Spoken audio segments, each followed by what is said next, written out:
We have a company it's a manufacturer, and they have their headquarters in London and their IT guys in London. Hmm. And so we have a VPN set up between their location and our location. And we ended up putting in an application whitelisting software on the local network here.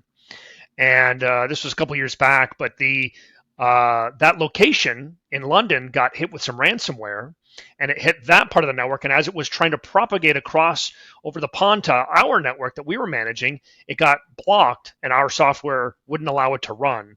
So in that particular case, we saved the local network from having any issues, and we could absolutely help them, by putting this type of software in place across the entire network as opposed to just half of it.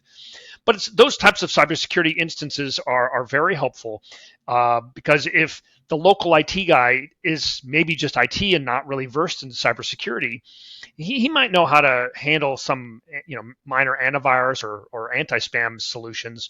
But when it really gets into trying to figure out how to monitor, track down, and find where those threats are coming in at 2 o'clock in the morning or whatever, our NOC team will absolutely help with those types of things.